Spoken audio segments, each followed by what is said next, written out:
باللہ من الشیطان اللعین الرجیم بسم اللہ الرحمن الرحیم الحمد للہ الذی ہدانا لہذا وما كنا لنهتدي لولا أن هدانا الله لقد جاءت رسل ربنا بالحق الصلاة والسلام والتحية والإكرام على سيد أسلم ما في الوجود سر الله في كل موجود نقطۃ دائرۃ الوجود صاحب لواء الحمد والمقام المحمود مولانا و مقتدانا و مولا الثقلین جد الحسن والحسین بالقاسم محمد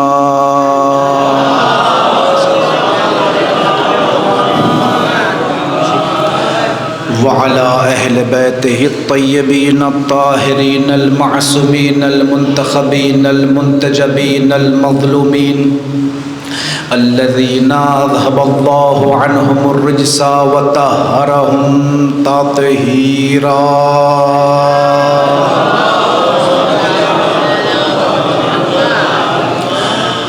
ولعنة الله على أعدائهم أجمعين من الآن إلى صباح يوم الدين أما بعد فقد قال الله سبحانه تبارك وتعالى في محكم كتابه المبين وهو أصدق الصادقين وقوله الحق بسم الله الرحمن الرحيم كل نفس ذائقة الموت صلوات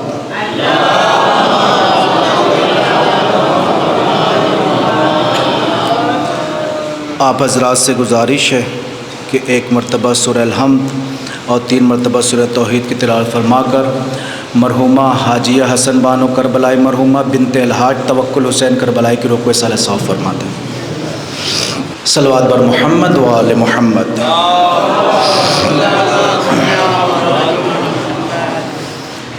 عزیزان گرامی، بزرگان محترم، مومنین کرام، ہم سب مل کر اس وقت دنیا کی عظیم ترین عبادت میں مصروف ہیں جسے ذکر محمد و آل محمد کہا جاتا ہے۔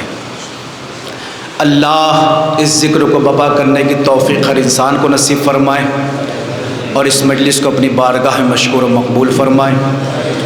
چونکہ ہمارے دوست، ہمارے بڑے بھائی مولانا عابد جلال پوری صاحب نجفی کے والدہ کی چہلم کی مجلس ہے، اصالہ ثواب کی مجلس ہے اور ان کا حکم تھا، لہٰذا اس لیے آپ کی خدمت میں حاضر ہوا ہوں۔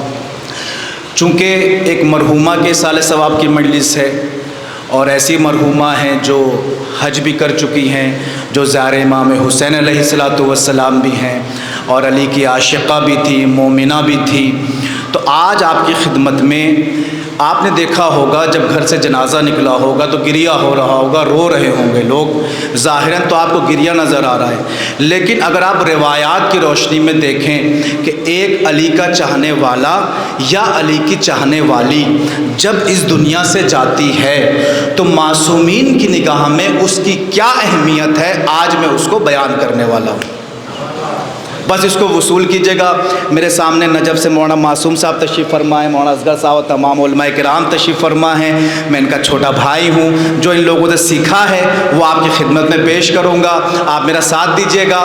عزیزان گرامی، دیکھیے میں نے جس آیت کریمہ کی تلاوت کا شرف حاصل کیا ہے، میں آپ کی خدمت میں اس آیت کے پس منظر میں کچھ باتیں عرض کروں گا اور اس کے بعد ایک علی کے چاہنے والا یا چاہنے والے کی روایات اور احادیث میں جو ہماری معتبر کتابیں ہیں ان میں کیا شان بیان ہوئی ہے موت کے حوالے سے، وہ آپ کی خدمت میں عرض کروں گا۔ میں ادھر ادھر کی باتیں نہیں، صرف روایات پیش کرتا ہوں مجالس کے اندر۔ عزیزان گرامی، قرآن مجید کی جس آیت کریمہ کی تلاوت کا میں نے شرف حاصل کیا، بڑی مشہور و معروف آیت ہے، سب سب کو وہ آیت بھی یاد ہے، اس کا ترجمہ بھی یاد ہے، کل نفس ذائقۃ الموت، کہ ہر نفس نے موت کا مزہ چکھنا ہے، ہر نفس کو موت آنی ہے۔ کوئی بھی اس دنیا میں، مولانا ہاشم صاحب توجہ چاہتا ہوں، کوئی بھی اس دنیا میں جتنی بھی چیزیں ہیں جو نفس رکھتی ہیں، سب کو باقی نہیں رہنا ہے، سب کو فنا ہونا ہے۔ علماء کرام تشریف فرما ہے، موت کیا کہا اللہ نے؟ کل نفس ذائقۃ الموت، ہر نفس کو موت کا مزہ چکھنا ہے۔ کل نفس ذائقۃ الموت، ہر نفس کو موت کا مزہ چکھنا ہے۔ موت کسے کہتے ہیں؟ علماء کرام تشریف فرما ہے، آئیے موت کی دو تعریفیں لکھی ہیں، ایک وہ تعریف جو لغت میں ہے اور ایک وہ تعریف جو عشق کی زبان میں ہے۔ توجہ چاہتا ہوں، ایک لغت کی زبان میں موت کی تعریف ہے اور ایک عشق علی کی زبان میں موت کی تعریف ہے۔ آئیے پہلے میں لغت سے دیکھوں، عربی لغت میں موت کسے کہتے ہیں؟ الموت ہوا افتراق الروح عن الجسد والبدن۔ علماء کرام تشریف فرما ہے، موت کہتے ہیں روح کا جسم سے الگ ہو جانا، روح کا بدن سے الگ ہو جانا، یہ موت ہوتی ہے۔ جب روح بدن سے الگ ہوتی ہے یہ موت ہوتی ہے۔ یہ ہو گئی لغت کی زبان میں موت کی تعریف۔ لیکن آؤ علی والوں کے لیے روح کا بدن سے الگ ہو جانا یہ موت نہیں ہے۔ پورے مجمع کی توجہ، جملہ کہنے لگا ہوں، موت کسے کہتے ہیں علی والوں کے نزدیک؟ جب شنید علی دید علی میں بدل جائے اسے موت کہتے ہیں۔ ہے میں نے جملہ کہا ہے، جب شنید علی دید علی میں بدل جائے اسے موت کہتے ہیں۔ یعنی مطلب یہ ہے جس علی کو زندگی بھر سنا تھا آج اسے دیکھ رہے ہیں، یہی موت ہے۔ علماء کرام تشریف فرمائے، جس علی کو زندگی بھر سنا تھا انتقال کے بعد اس علی کو دیکھ رہے ہیں، یہی تو موت ہے۔ یہ ہے عشق کی زبان میں موت کی اصطلاح، یہ ہے عشق کی زبان میں۔ لیکن لغت میں افتراق الروح عن الجسد والبدن، روح کا الگ ہو جانا بدن سے، یہ موت ہے۔ موت کسے کہتے ہیں؟ روح کا جسم سے الگ ہو جانا۔ اب آئیے قرآن مجید سے پوچھئے، یہ روح کو جسم سے الگ کون کرتا ہے؟ پھر اللہ نے ارشاد فرمایا، قل یتوفاکم ملک الموت الذی وکل بکم ثم الی ربکم ترجعون۔ اے نبی کہہ دیجئے ان لوگوں سے، یتوفاکم ملک الموت، کہ تمہاری روح جو قبض کرتا ہے وہ کوئی اور نہیں کرتا، موت کا فرشتہ کرتا ہے۔ الذی وکل بکم، کہ جس کو اسی کام کے لیے آمادہ کیا گیا ہے۔ تو موت کون، روح کون قبض کرتا ہے؟ ملک الموت۔ روح کون قبض کرتا ہے؟ ملک الموت۔ جسم سے روح کون قبض کرتا ہے؟ ملک الموت۔ تو یہ ہو گیا موت کا معنی کہ جسم سے روح کا الگ ہو جانا، اور روح قبض کرتا ہے ملک الموت۔ آئیے میں آپ سے پوچھتا ہوں، کیا کسی انسان کو پتا ہے کہ اس کو موت کہاں آئے گی؟ کیا کوئی انسان جلال پور کا رہنے والا ہے، اسے پتا ہے وہ جلال پور میں انتقال کرے گا؟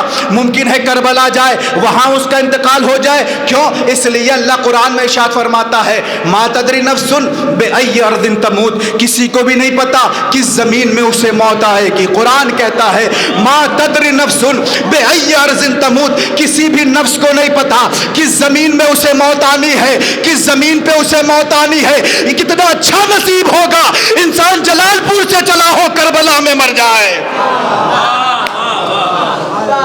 وما تدری نفس بأی ارض تموت، کسی بھی نفس کو نہیں پتا کہ کس زمین پہ اسے موت آنی ہے۔ یہ کیوں قرآن کہہ رہا ہے کسی نفس کو نہیں پتا کہ کس زمین پہ اسے موت آنی ہے؟ اس کا مطلب یہ ہے کہ ہمیشہ موت کے لیے تیار رہو۔ یہی تو مطلب ہوا نا، کہ اس کا مطلب یہ ہے کہ کہاں تمہیں انتقال ہو جائے نہیں پتا، موت کے لیے تیار رہو، موت کے لیے تیار رہو۔ اب جو ملک الموت روح قبض کرتا ہے کس کے اذن سے کرتا ہے؟ آئیے پھر قرآن سے پوچھتا ہوں، اللہ نے کہا وما کان لنفس ان تموت الا باذن اللہ کتابا مؤجلا، کسی بھی نفس کو اس وقت تک موت نہیں آتی ہے جب تک خدا کا اذن نہ ہو۔ یہی تو ہے وما کان لنفس ان تموت الا باذن اللہ، کہ کسی بھی نفس کو اس وقت تک موت نہیں آئے گی جب تک خدا کا اذن نہ ہو، اجازت نہ ہو، موت نہیں آئے گی۔ اب آپ مقدمے کو دوسرے مقدمے سے ملائیے، موت کیا ہے؟ روح کا الگ ہو جانا.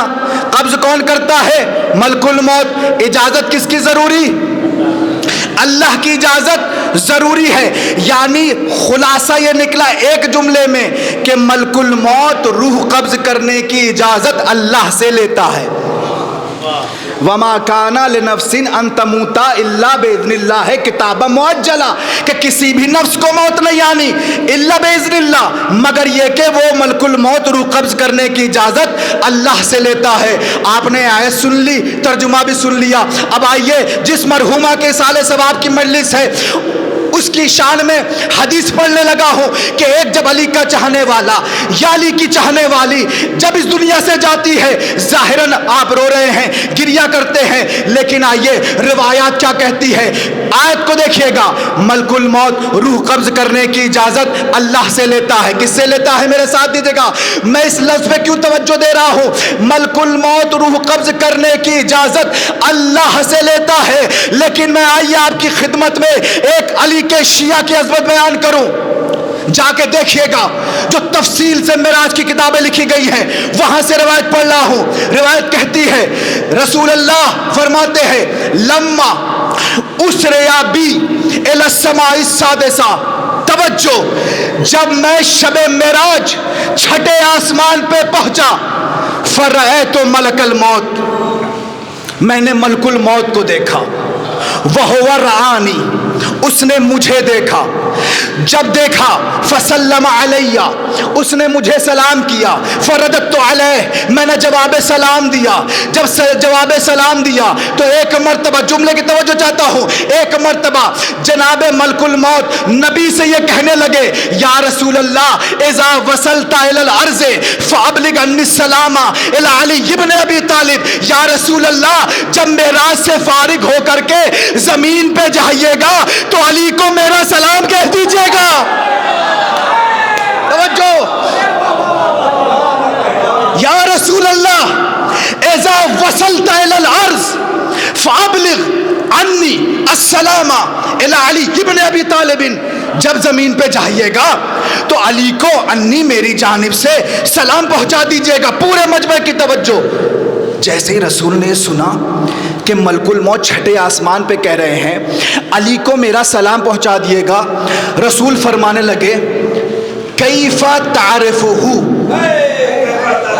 کیف تعرفہ، تم علی کو کیسے جانتے ہو؟ تم علی کو کیسے جانتے ہو؟ اب جو ملک الموت نے جواب دیا وہ سننے لائق ہے. ملک الموت نے کہا، اب قرآن کی آیت چلیے، ملک الموت اجازت لیتا ہے روح قبض کرنے کی اللہ سے، وہ قرآن کی آیت ہے. اب روایت سنا رہا ہوں علی کے شیعوں کے لیے. ملک الموت نے، رسول نے کہا تم علی کو کیسے جانتے ہو؟ ملک الموت نے کہا کیف لا اعرفہ، میں کیسے علی کو، نہ پورے مجمع کی توجہ، میں کیسے نہ علی کو جانوں؟ لأن اللہ امرنی اللہ اقبض ارواح شیعت علی ابن ابی طالب الا باذنہ. ملک الموت نے کہا وہ اس لیے جب اللہ نے مجھے ملک الموت بنایا تو مجھے حکم دیا جب تک علی سے اجازت نہ لینا علی کے شیعوں کی روح قبض نہ کرنا. اللہ اکبر. جب تک علی سے اجازت نہ لے لینا علی کے شیعوں کی روح قبض نہ کرنا. قبلہ، علی کے شیعوں کی روح قبض نہ کرنا. یہ مولائی مجمع ہے، یہ عزادار مجمع ہے، یہ ماتمی مجمع ہے، شہر عزا ہے، ماتمی لوگ یہاں رہتے ہیں، مولائی لوگ رہتے ہیں. میں نے آیت پڑھی، میں نے روایت پڑھی، آپ نے قبول کیا، آپ نے مانا، آپ نے تسلیم کیا. لیکن اگر کوئی ہمارا سنی بھائی اس روایت کو سنے گا تو وہ کیا کہے گا؟ یہ تو علی کو بڑھا دیتے ہیں. یہی تو ہوگا. علماء کرام تشریف فرما ہے، میں بہت چھوٹا سا طالب علم ہوں، مولا کا ذاکر ہوں. علماء کرام تشریف فرما ہے، ان کی تائید چاہتا ہوں. توجہ دیکھیے، علم اصول میں ایک علم ہوتا ہے جس کو کہتے ہیں علم اصول فقہ. جس کی چھوٹی سی کتاب ہے خلاصۃ الاصول، اس سے تھوڑا جائے اصول مظفر، اس سے حلقہ، معالم بھی، کفایہ، پورا بہت آگے تک کتابیں جاتی ہیں، بالکل چھوٹی کتاب سے حوالہ دے رہا ہوں۔ دیکھیے دو چیزیں ہوتی ہیں، قرآن کی آیت کہہ رہی ہے کہ ملک الموت اجازت لیتا ہے اللہ سے، روایت کہہ رہی ہے ملک الموت اجازت لیتا ہے علی سے۔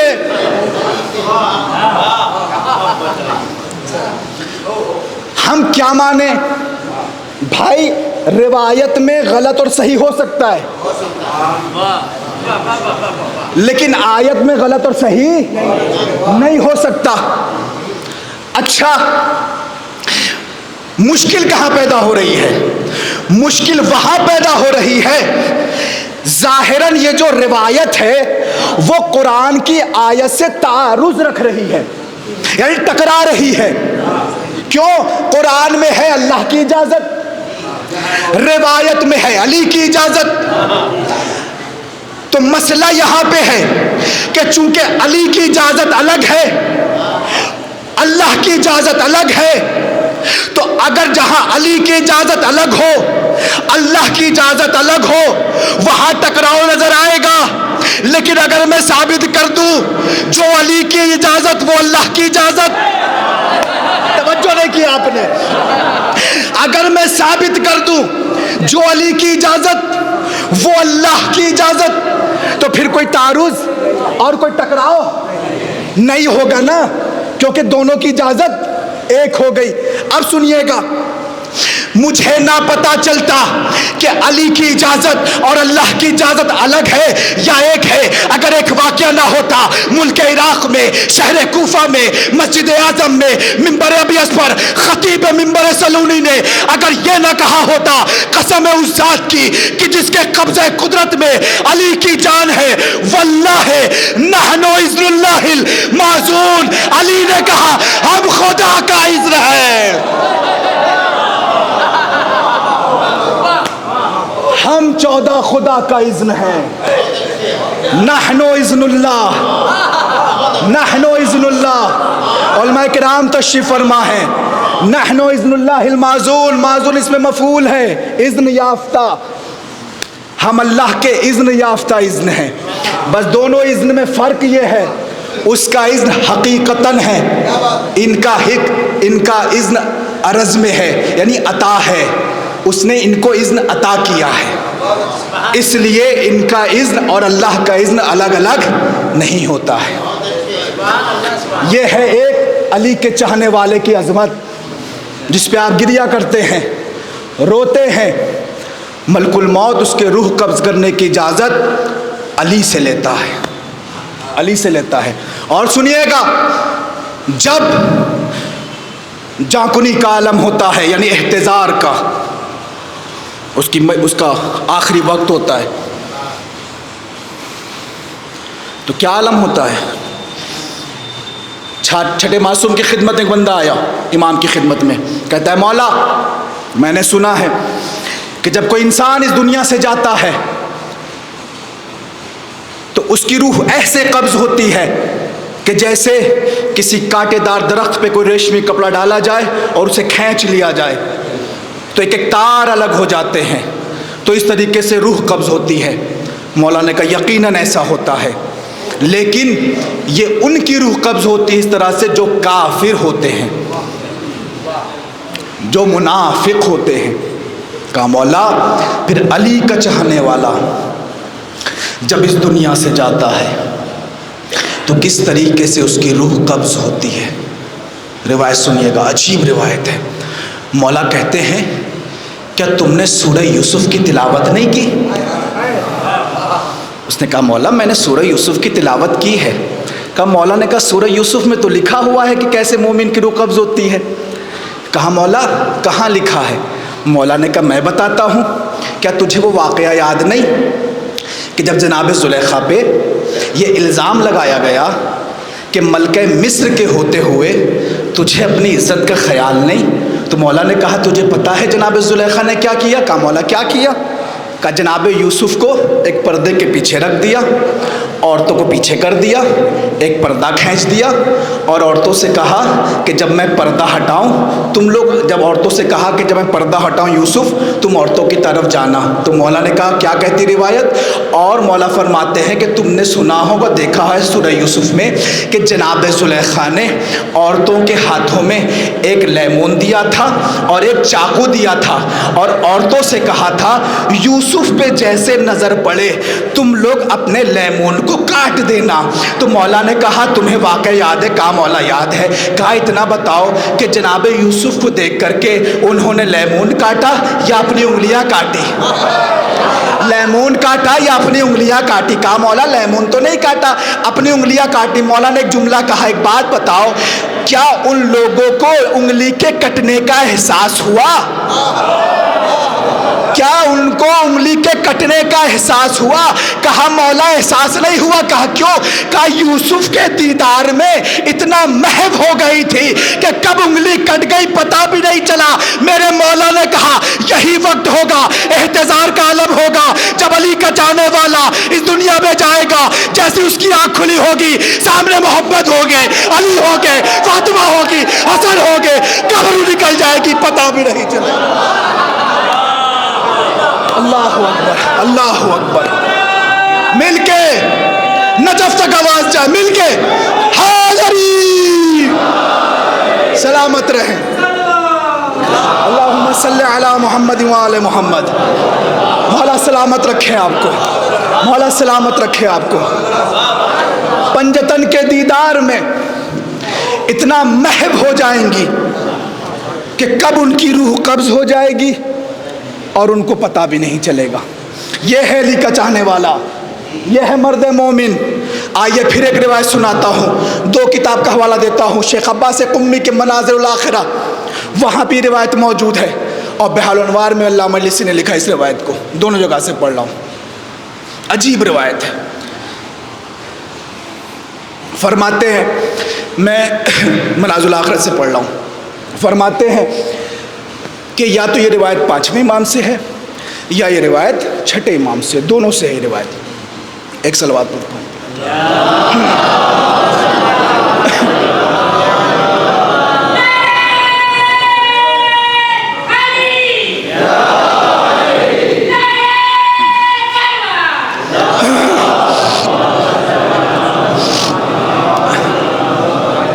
یا تو یہ روایت 5ویں امام سے ہے یا روایت 6 امام سے ہے۔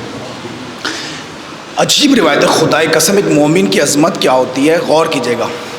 معصوم فرماتے ہیں اذا مات العبد المؤمن دخل فی قبرہ 6 صور، کہ جب کوئی مرد مومن اس دنیا سے جاتا ہے تو 6 تصویریں اس کے ساتھ ساتھ اس کی قبر میں جاتی ہیں۔ دخل معہ 6 صور، 6 تصویریں۔ علی کے چاہنے والے کی عظمت دیکھیں، 6 تصویریں۔ بھی مولا فرماتے ہیں کہ اس میں سے ایک تصویر ایسی ہوتی ہے کہ ایسی خوشبو آتی ہے اس کے اندر سے جو 5 میں ایسی خوشبو نہیں، ایسی حسین ہے وہ تصویر کہ 5 اتنی حسین نہیں، اور ایسی ہیبت ہے اس تصویر میں کہ 5 میں اس میں ایسی ہیبت نہیں۔ پھر امام نے عجیب جملہ کہا، مولا فرماتے ہیں ایک تصویر مومن کی دائیں جانب رک جاتی ہے، ایک تصویر مومن کی بائیں جانب رک جاتی ہے، ایک آگے کی طرف، ایک پیچھے کی طرف، ایک سر کی طرف، یہ 5 تصویریں اپنی جگہ لے لیتی ہیں۔ پھر معصوم فرماتے ہیں جو سب سے خوبصورت تصویر ہوتی ہے وہ مومن کے سر پہ جا کے رک جاتی ہے، مومن کے سر پہ۔ اور ایک مرتبہ وہ جو سر پہ تصویر ہوتی ہے وہ ان 5 تصویروں سے ایک سوال کرتی ہے کہ تم سب بتاؤ تم کون ہو؟ جزاک اللہ عنی خیرا، اللہ تم 5 کو میرے صدقے میں جزائے خیر دے۔ وہ 6ٹھی تصویر جو سر پہ ہوتی ہے وہ ان 5 تصویروں سے کہتی ہے تم بتاؤ تم کون ہو، اور اللہ تم 5 کو میرے صدقے میں جزائے خیر دے۔ روایت سنی گا 5ویں امام فرما رہے، پانچویں امام فرماتے ہیں کہ ایک مرتبہ دائیں جانب والی تصویر گویا ہوتی ہے اور کہتی ہے انا الصلاۃ، میں مومن کی نماز ہوں،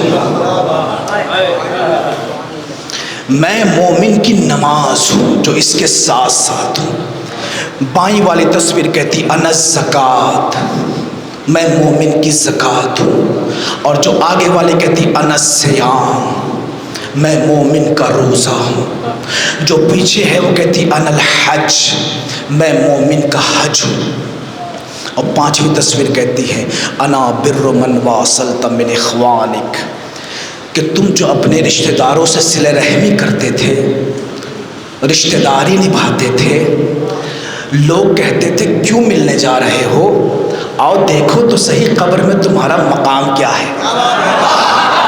ہائے ہائے ہائے،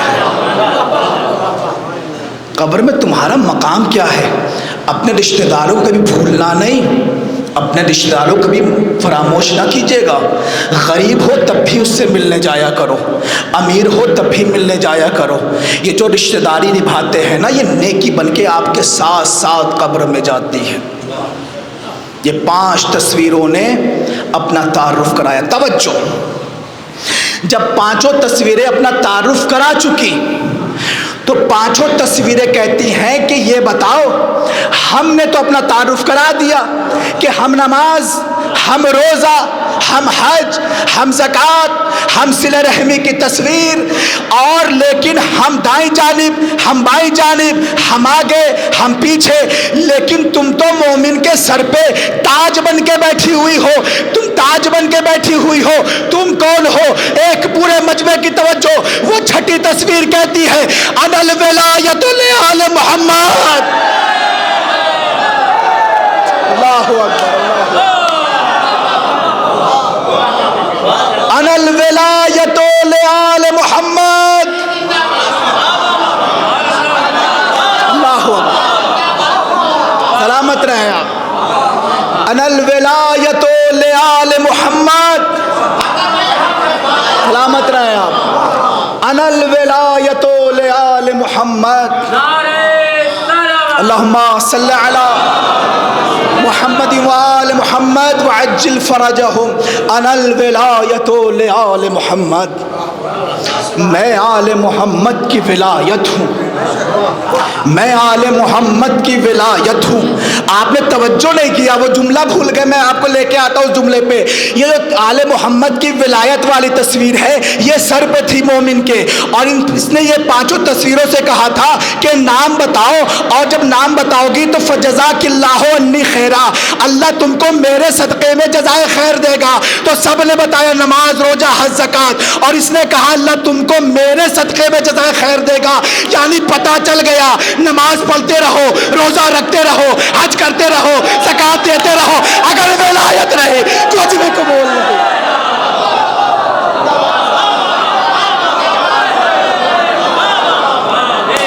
نعرہ حیدری، مل کے اللہم صلی علی محمد وآل محمد وعجل فرجہم۔ تم نماز پڑھتے رہو، روزے رکھتے رہو، حج کرتے رہو، زکوٰۃ دیتے رہو، فجزاک اللہ انی خیرا، انی کہتا اللہ آتا ہے تجاوز کے لیے، اللہ تم کو میرے صدقے میں جزائے خیر دے گا، اللہ تم کو میرے صدقے میں جزائے خیر دے گا۔ قبلہ، میں ناروے میں اس سال اشرا پڑھ رہا تھا، یورپ میں، وہاں میں نے یہ جملہ کہا تھا، آپ جلال پور والوں کی خدمت میں یہ جملہ کہہ رہا ہوں، دیکھیے اللہ تم کو میرے صدقے میں جزائے خیر دے گا۔ جملہ سنیے گا، میں نجف میں قبلہ تشریف فرما ہے، نجف میں ایک مسجد ہے، مسجد سبزواری، مولا علی کے حرم سے بالکل نزدیک، وہاں میں کتاب پڑھ رہا تھا اپنے استاد سے، پاکستانی استاد تھے، مجھے پڑھا رہے تھے، پڑھاتے کے بعد انہوں نے مجھے ایک واقعہ بیان کیا۔ واقعہ تھا وہ پاکستان میں تھے، پاکستان میں وہ پڑھا رہے تھے، ایک جناب آئے، آنے کے بعد کہتے ہیں مولانا صاحب یہ 5-10 ہزار روپے لے لیجئے، میرے ابا کی نماز ایجار پڑھ دیجئے گا، میرے ابا کی نماز ایجار پڑھ دیجئے گا، پتہ ہے پیسہ دے کے جو قضا نمازیں پڑھوائی جاتی ہیں، نماز ایجار پڑھ دیجئے گا۔ کہا ٹھیک ہے پڑھ دوں گا، ابا کا نام بتا دو، پڑھ دوں گا۔ پیسہ دے دیا، نام بتا دیا، پورے مجمع تک جو نہیں بولا وہ بولے گا۔ دروازے تک گیا بیٹا، پھر آیا، کہا مولانا نماز ہو جائے گی؟ کہاں ہو جائے گی انشاءاللہ۔ پھر چلا گیا، پھر آیا، مولانا صاحب نماز ہو جائے گی؟ ہاں ہو جائے گی۔ پھر گیا، پھر آیا، مولانا نماز ہو جائے گی؟ تو کہہ رہے بیٹا پوچھ کیوں رہے ہو؟ کہا اس لیے پوچھ رہے ہیں کہ میرے ابا علی کو نہیں مانتے تھے۔ کہاں پڑھوں یہ جملہ؟ میرے ابا علی کو نہیں مانتے تھے، مولانا نے پیسہ دے دیا، کہا نہیں ہو سکتی۔ میں نے کہا قبلہ اگر میری زبان میں ہوتا تو جواب یہ ہوتا، دیکھو اعمال کی قضا ہوتی ہے، عقیدے کی قضا۔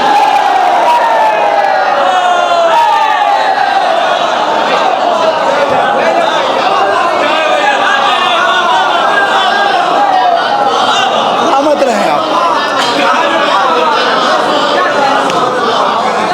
اعمال کی قضا ہوتی ہے، عقیدے کی قضا نہیں ہوتی۔ ابا کی نماز نہیں ہو سکتی، ابا کی نماز نہیں ہو سکتی۔ فجزاک اللہ عنی خیرا، اللہ تم کو میرے صدقے میں جزائے خیر دے گا۔ تو چاہے نماز ہو، روزہ ہو، حج ہو، زکوٰۃ ہو، سب کو جو جزا ملے گی وہ ولایت علی کے صدقے ملے گی۔ اپنا پیسہ لے جاؤ، تمہارے ابا کی نماز نہیں ہو سکتی، کیونکہ اعمال کی قضا ہوتی ہے، عقیدے کی قضا نہیں ہوتی ہے، عقیدے کی قضا نہیں ہوتی ہے، عقیدے کی قضا نہیں ہوتی ہے۔ تو یہ ہے ایک مرد مومن اور ایک علی کے چاہنے والے کی عظمت۔ وہ آپ کو دکھ رہا ہے کہ وہ یہاں تنہا جا رہا ہے، لیکن وہ تنہا نہیں جا رہا، اس کے ساتھ تصویریں جا رہی ہیں، محبت اہل بیت اس کے ساتھ ساتھ جاری ہیں۔ حارث حمدانی روایت مشہور ہے، نہیں پڑھتا، آپ کو پتہ ہے۔ یہ ہے ایک مومن کی عظمت۔ ایک روایت پڑھوں گا، اس لیے پڑھ رہا ہوں کیونکہ ایک مرحومہ کے اصالہ ثواب کی مجلس ہے، اور وہ مرحومہ ہے جو زائرہ امام حسین علیہ السلام ہے۔ فضائل کی روایت ہے، غور سے سنیے گا۔ یہ روایت القطرہ کے اندر بھی موجود ہے، سید احمد مستنبط نے لکھی ہے، اس میں روایت موجود ہے، مشہور روایت ہے، اس لیے پڑھ رہا ہوں کیونکہ ایک زائرہ، ایک مومنہ کے سال ثواب کی مجلس ہے۔ بلخ ایک شہر ہے، ظاہراً افغانستان میں یا ترکمانستان، ادھر ہی کہیں ہے، ایک شہر ہے، اور یہ واقعہ ہے امام سجاد کے زمانے کا۔ اللہم صلی علی محمد وعلی محمد۔ ایک مومنہ کی عظمت سنیے گا، ایک زائرہ کی۔ بلخ میں اس کا شوہر رہتا تھا، ہر سال حج کرنے، مالدار تھا، حج کرنے مکے جاتا تھا، علی والا تھا، امام کی معرفت رکھتا تھا، لیکن اس کی جو زوجہ تھی شیعہ، لیکن کہتے ہیں نا کچھ لوگ کا عقیدہ ایسا نہیں ہوتا ہے کہ جو بڑا مضبوط ہو۔ وہ کہنے لگی کہ تم ہر سال بلخ سے مدینے جاتے ہو، جب مکے سے حج کرتے ہو، پھر مدینے جاتے ہو چوتھے امام کے در دولت پہ، اور ان کو تحفے دیتے ہو، کیا کبھی تمہارے امام نے کبھی تم کو کچھ دیا؟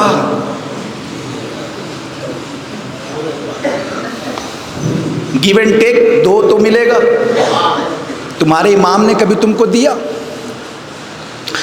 تو کہتا ہے نہیں میرے امام نے، تو میں اس نیت سے جاتا ہی نہیں ہوں۔ تو اس نے کہا کہ ایسا ہے، اس سال تم چلو، تم بھی میرے ساتھ چلو حج کرنے۔ تو کہتی ٹھیک ہے، گھر سے نکلی، اپنے شوہر کے ساتھ مکے پہنچی، حج کیا۔ حج کرنے کے بعد امام مدینے میں ہے، ابھی مدینے نہیں پہنچی تھی، اس کی بیوی کا انتقال ہو گیا۔ ایک زائرہ کی عظمت سنیے گا، ایک زائرہ کی، اس کی زوجہ کا انتقال ہو گیا، غسل و کفن دیا، دفن کر دیا۔ جب دفن کر دیا، توجہ، امام کے در دولت پہ پہنچا، امام نے دیکھا، جملہ کہنے لگا ہوں، ہونے کو ہونے سے پہلے جاننے والا امام۔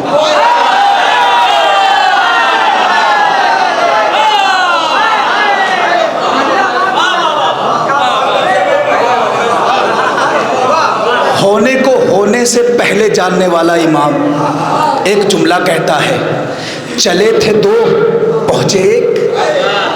کہا مولا سب کچھ آپ پہ عیاں ہے، بیاں ہے، کیا وضاحت کرنا، میری بیوی کا انتقال ہو گیا، دفن کر کے آ رہا ہوں۔ سوال کا جواب شوہر کو نہیں چاہیے تھا، بیوی کو چاہیے تھا کہ امام کچھ دیتے ہیں یا نہیں۔ جس کو جواب چاہیے تھا اسی کا انتقال ہو گیا۔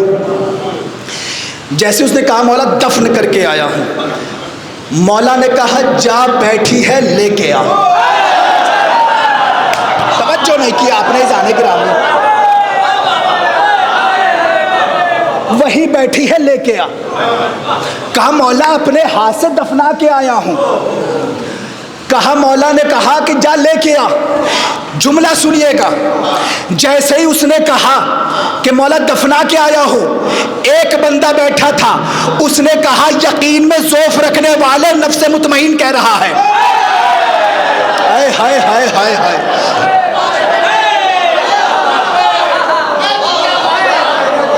نفس مطمئن کہہ رہا ہے یقین میں ذوف رکھنے والے، جا امام نے کہا ہے موجود ہے۔ کہا ٹھیک ہے، آیا، آنے کے بعد دیکھا سوچا زندہ بحیات موجود ہے۔ بیوی کا ہاتھ پکڑا اور ایک جملہ کہتا ہے، ایک بات بتا، تجھے زندہ کس نے کیا؟ عجیب جملہ ہے، سنیے گا، تجھے زندہ کس نے کیا؟ وہ کہتی ہے جب ملک الموت میری روح قبض کر کے مجھے چوتھے آسمان پہ لے کے گیا، میں نے دیکھا ایک نورانی شخصیت جو مجھے تو جانتے تھے، میں ان کو نہیں جانتی تھی، جو مجھے تو جانتے تھے میں ان کو نہیں جانتی تھی۔ انہوں نے ملک الموت کو یہ کہتے ہوئے ڈانٹا، خدا کی قسم لفظ ہے، زجر کے معنی ہوتے ہیں ڈانٹنا، بلند آواز سے بولنا، زجر، یہی لفظ روایت کا۔ انہوں نے ملک الموت کو ڈانٹا اور ڈانٹ کے ایک جملہ کہا، وہ جملہ جلال پور والوں کیسے سنو گے؟ میرے مولا نے ایک جملہ کہا، یا ملک الموت اولم تعلم انہا کانت زائرۃ الینا فرد روحہا الی جسدہا، تجھے پتا نہیں تھا یہ بلخ سے میری زیارت کرنے مدینے آ رہی تھی؟ ہائے ہائے ہائے ہائے، یہ بلخ سے مدینے میری زیارت کرنے آ رہی تھی۔ رد روحہا الی جسدہا، اللہ اکبر، ردا قبلہ فعل امر ہے، ردا روحہا الی جسدہا، اس کی روح کو اس کے جسم میں پلٹا دے۔ ایک جملہ کہتی ہے جیسے ہی انہوں نے یہ جملہ کہا، ملک الموت نے میری روح کو میرے جسم میں داخل کر دیا۔ ملک الموت نے میری روح کو میرے جسم میں داخل کر دیا۔ کہا جانتی ہے؟ کہا مجھے نہیں پتا وہ کون تھے، لیکن روب و دبدبا بہت تھا ان کا۔ جیسے ہی کہا میری روح کو اس نے واپس کر دیا۔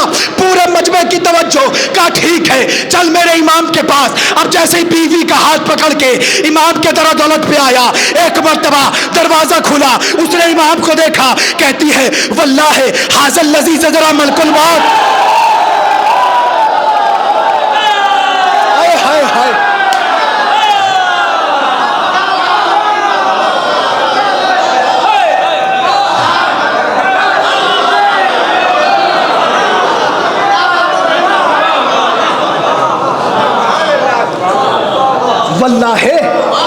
واللہ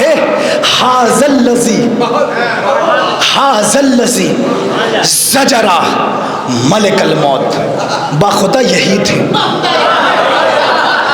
بخدا یہی تھے جنہوں نے ملک الموت کو بلند آواز میں کہا۔ اللہ اکبر، صدقے جاؤں میرے مولا کے۔ جیسے اس نے جملہ کہا، بیٹھی امام کے پاس، سوال کا جواب چاہیے تھا کہ امام تجھے کچھ دیتے ہیں یا نہیں۔ امام نے سوال سنا نہیں ہے، سوال ہوا ہے بلخ میں، جواب مل رہا ہے مدینے میں۔ سوال ہوا ہے بلخ میں، جواب مل رہا ہے مدینے میں۔ زوجہ بیٹھی، شوہر بیٹھا، امام نے ایک تشت منگوایا۔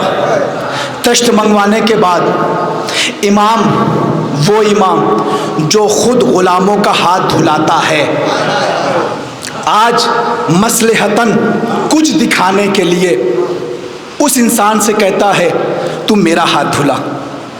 لوٹا آیا، تشت آیا، امام نے ہاتھ یوں رکھا بلا تشبیہ، امام نے کہا پانی ڈال، اس نے پانی ڈالا۔ امام نے کہا کیا گر رہا ہے؟ کہا مولا پانی۔ مولا نے غور سے دیکھ، کہا مولا عقیق۔ کہا پھر پانی ڈال، پھر پانی ڈالا، کیا گر رہا ہے؟ اس نے کہا مولا فیروزہ۔ پانی ڈالتا رہا اور اس کے بعد عقیق جواہرات بدلتے رہے۔ میرے مولا نے وہ ہیرے جواہرات اس کو دیے۔ خدا کی قسم وہ جملہ کہوں گا آہستہ سے، سننا نہیں ہے آپ نے آہستہ۔ امام نے دیکھ کے کہا، عقیدہ بول رہا ہوں، تمہارے مانگنے میں کمی ہے، امام کی عطا میں کمی نہیں ہے۔ اللہ اکبر۔ تمہارے مانگنے میں تو کمی ہو سکتی ہے، امام کی عطا میں کوئی کمی نہیں ہو سکتی ہے۔ اگر ہمارے پاس آج کچھ نہیں ہے، خدا کی قسم ہمارے مانگنے میں کمی ہے، ہمارے اعمال میں کمی ہے، ورنہ وہ تو غیروں کو بانٹتے ہیں، ہم تو پھر بھی اپنے ہیں، ہم تو پھر بھی اپنے ہیں۔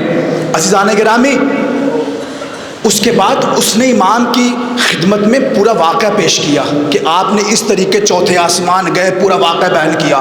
صحابہ جو وہاں تشریف فرما تھے وہ کہنے لگے مولا یہ تو کہہ رہی ہے کہ آپ چوتھے آسمان پہ گئے، ملک الموت کو حکم دیا، آپ نے، اس نے روح کو پلٹایا، لیکن میرے مولا ہم نے یہ دیکھا جب اس کا شوہر اٹھ کے یہاں سے گیا تھا، آپ یہیں پر مصلی بچھایا، 2 رکعت نماز پڑھی، مصلی بچھایا، 2 رکعت نماز پڑھی، آپ عرش پہ نہیں گئے۔ اب جو جواب دیا ہے میرے مولا نے، 2 مصروں میں شاعر نے کہا، امام نے کہا الساجد الداعی علی المصلی والامر الناہی علی عرش المعلی۔ امام نے کہا سن، خدائی خدا کی ہے، قبضہ زین العابدین کا۔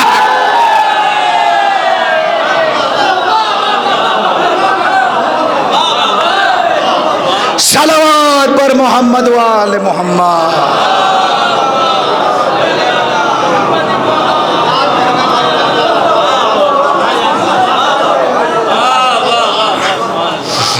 خدائی خدا کی ہے، قبضہ زین العابدین علیہ الصلوۃ والسلام کا ہے۔ یہ ہے ایک مرد مومن، ایک زائرہ کی عظمت، اور اسی لیے خدا کی قسم علماء کرام تشریف فرما ہے۔ وہ روایت پڑھ رہا ہوں، بس ختم کیا، مصائب کی طرف آ گیا۔ ایک زائرہ کی اصالہ ثواب کی مجلس ہے، ایک مرحومہ کے اصالہ ثواب کی مجلس ہے، اور مولانا عابد صاحب نے کہا ہے کہ جناب زہرا سلام اللہ علیہ کی مصیبت پڑھیے گا۔ ایک زائرہ اس دنیا سے گئی، آپ کو پتہ ہے ایک زائرہ کی عظمت کیا ہے؟ روایت میں غالباً چھٹے امام کا یہ قول ہے، فرماتے ہیں کہ ان فاطمہ بنت محمد تحضر عند قبر زوار حسین ابن علی فتستغفر، کہ جناب زہرا سلام اللہ علیہا، اللہم صلی علی محمد وعلی محمد۔ یقیناً بہت سے لوگ اربعین پہ گئے، محرم میں گئے، جاتے رہتے جلال پور سے ماشاءاللہ کافی تعداد میں، اللہ اور سلسلہ بڑھائے۔ عزیزان گرامی، امام فرماتے ہیں آپ لوگ بھی دنیا میں سب نے جانا ہے، عظمت سنیے ایک زائر کی، اسی لیے کہتا ہوں سال بھر پیسے جمع کرو، زیارت کے لیے جاؤ، ایک بار ہی صحیح، جانے والے تو ہر سال جاتے، ایک بار ہی صحیح پیسہ جمع کرے کربلا جائیے، عظمت سنیے جب آپ قبر میں پہنچیں گے۔ زائر امام حسین، چھٹے امام فرماتے ہیں کہ جب زائر امام حسین قبر میں جاتا ہے تو حسین کی ماں زائر حسین کی قبر میں آتی ہے۔ خدا کی قسم ان آنکھوں سے روایت پڑھی، جب حسین کا زائر قبر میں جاتا ہے اپنی، تو جناب زہرا اپنے بیٹے کے زائر کی قبر میں داخل ہوتی ہیں، کیوں؟ فتستغفر لہ، ہاتھوں کو بلند کہتی ہیں پروردگار یہ میرے بچے کا ظاہر ہے اسے معاف کر دے، یہ میرے بچے کا ظاہر ہے اسے معاف کر دے، یہ گنہگار تھا، یہ خطا کار تھا، لیکن یہ میرے بچے حسین کا ظاہر تھا، میرے بچے حسین کا ظاہر تھا۔ بس جناب زہرا کا نام آیا، کچھ باتیں آپ کی خدمت میں عرض کروں گا۔ میں تفصیل سے مصائب جلدی نہیں پڑھتا، کچھ جملے پڑھوں گا اور آپ کی زحمت کو تمام کروں گا۔ عزیزان گرامی، ایک آیت اللہ گزرے ہیں محمد حسین اصفہانی، جن کے ایک مشہور کتابیں بھی ہیں، مشہور کتاب ہے، ان کے مشہور ایک شاگرد ہیں شیخ مظفر۔ محمد حسین اصفہانی کا قبر مولا علی کے روضے کے اندر ہے۔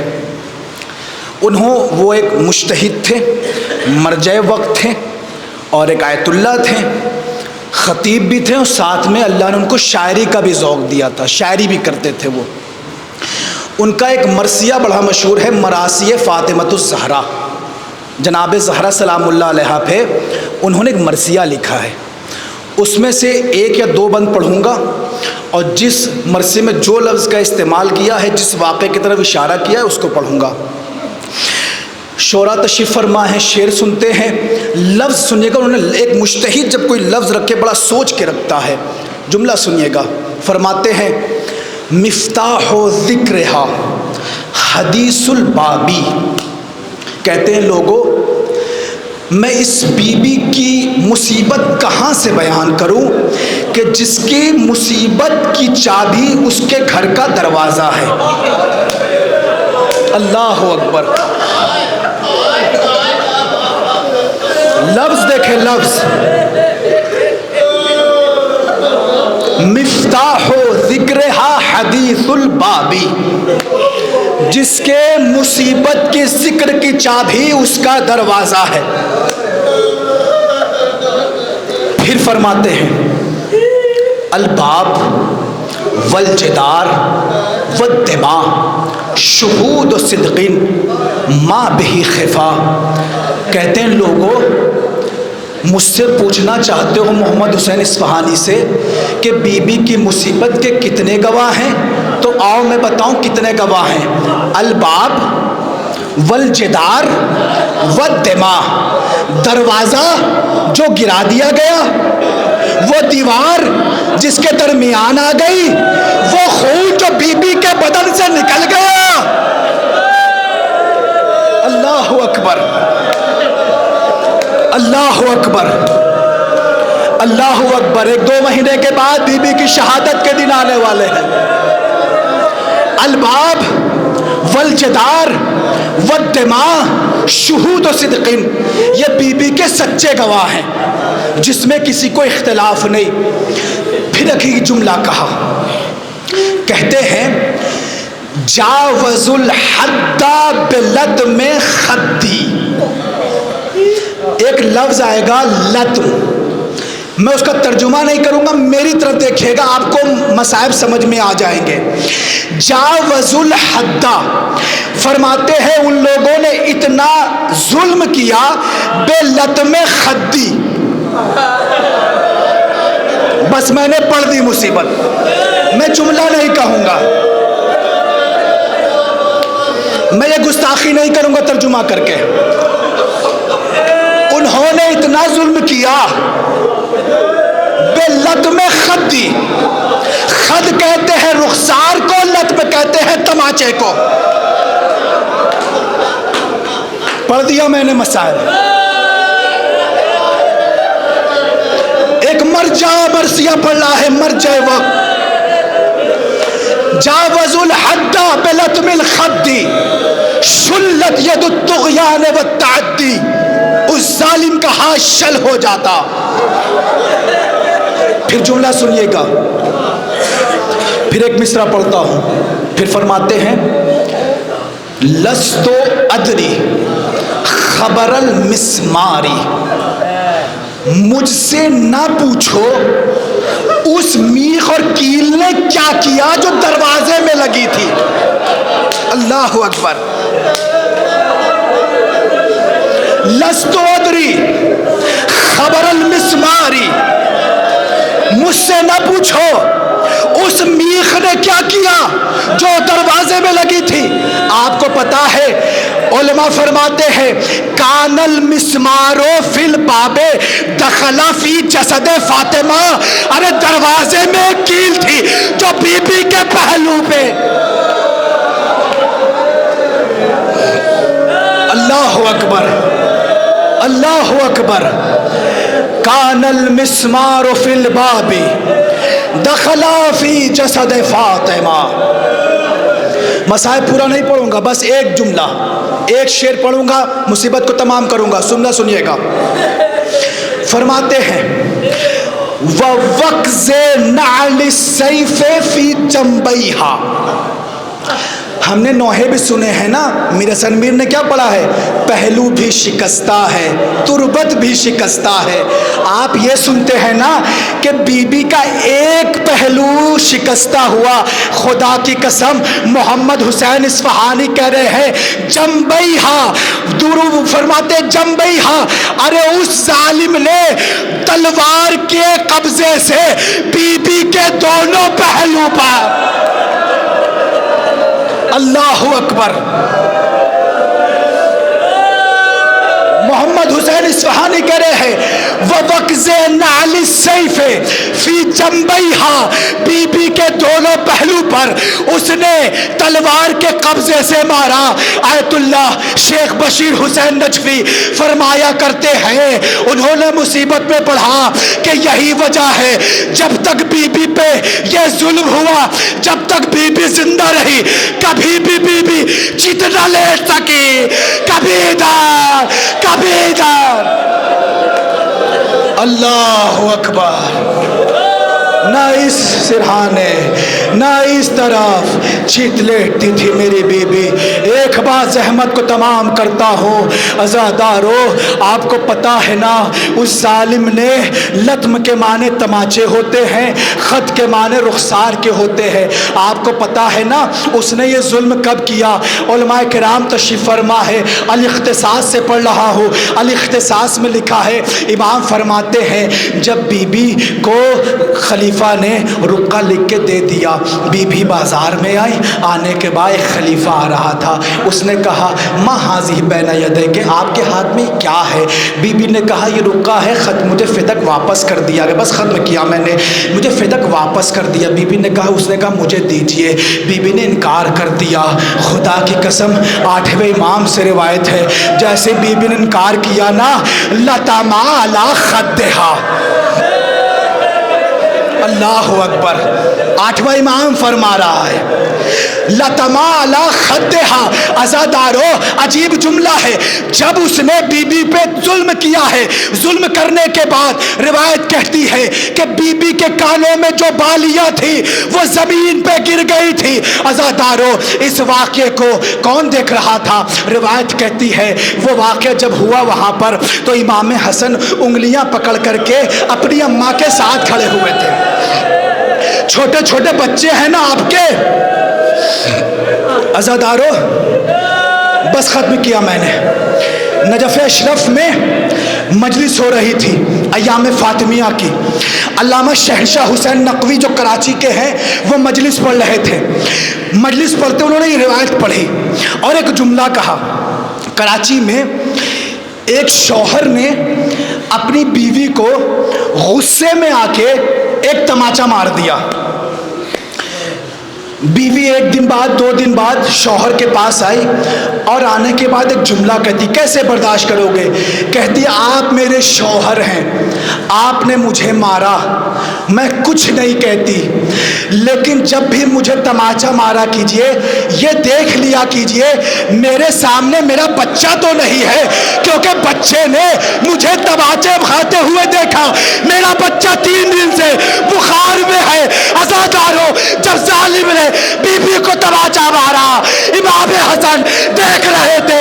جب بھی اس گلی سے گزرتے ایک مرتبہ کہتے آئے میری اماں، آئے میری اماں، آئے میری اماں.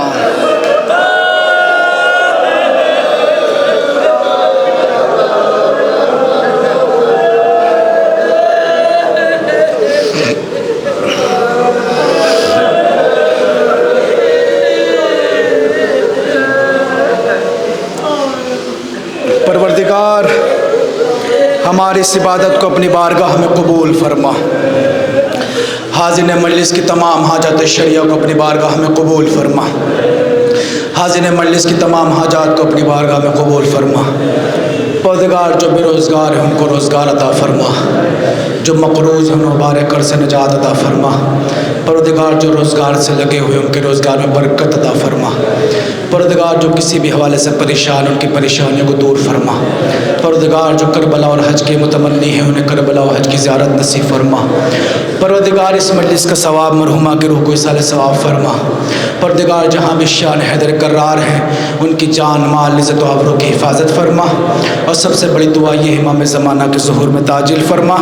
ایک مرتبہ سورہ الحمد اور 3 مرتبہ سورہ توحید کی تلاوت فرما کر حاجیہ حسن بانو کربلائی مرحومہ بنت الحاج توکل حسین کربلائی مرحوم کی روح کو ایصال ثواب فرما دو۔